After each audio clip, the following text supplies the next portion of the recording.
तर तुतारीच्या वाजंत्रीच्या बुद्धीचा खडखडाट अशी टीका चित्रा वाघ यांनी केली। चित्रा वाघ यांनी रोहिणी खडसेंवर टीका केली आहे।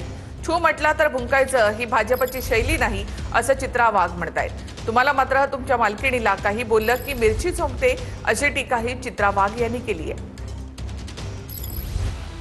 महिला आरक्षण विधेयकावरून रोहिणी खडसे आणि चित्रा वाघ यांच्या ट्विटर वॉर रंगलाय। मुख्यमंत्री फडणवीसांनी सोमवारी विरोधकांना महिला आरक्षणाच्या मुद्द्यावर चर्चेचं आव्हान दिलं।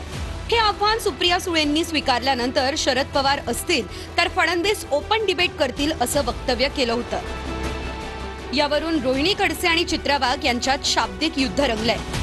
रोहिणी खडसेंनी आपल्या ट्विटमध्ये चित्रविचित्र असा उल्लेख करत चित्रा वाघ यांच्यावर टीका केली।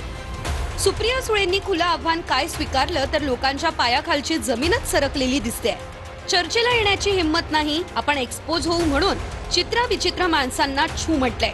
बरं, या चित्रा विचित्र माणसांची जागा काय? तर आधी यांनी शरद पवारांना बाप म्हणून सुप्रिया सुळेंना मोठी बहीण म्हणून पद मिळवली, स्वतःची राजकीय पोळी भाजून घेतली आणि आमदारकीचा तुकडा काय टाकला की पक्ष सोडून गेले।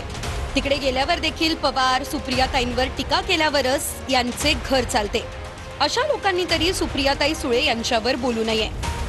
यावरून संतापलेल्या चित्रा वाघ यांनी पोस्टद्वारे पलटवारही केलाय। तुतारीची वाजंत्री तिच्या बुद्धीचा खडखडाट झालेला दिसतोय। तुमचे पिताश्री पक्ष सोडून राष्ट्रवादीमध्ये गेले तेव्हा कुणी कसला तुकडा टाकला होता का? आणि हो, छू म्हटलं तर भुंकायचं ही भाजपची शैली नाही। तुम्हाला मात्र तुमच्या मालकिणीला काही बोललं की मिरची झोमते। आम्ही आजही नारी शक्ती बंधन विधेयकासाठी लढतोय। महिलांना हक्क देण्यासाठी मैदानात उतरला असता तर कौतुक वाटलं असतं, पण परंपरेतून मिळालेल्या खुर्चीत आरामशीर बसून भुंकणं सोपं आहे। बाकीही खूप बोलता येईल, पण तुर्तास एवढंच।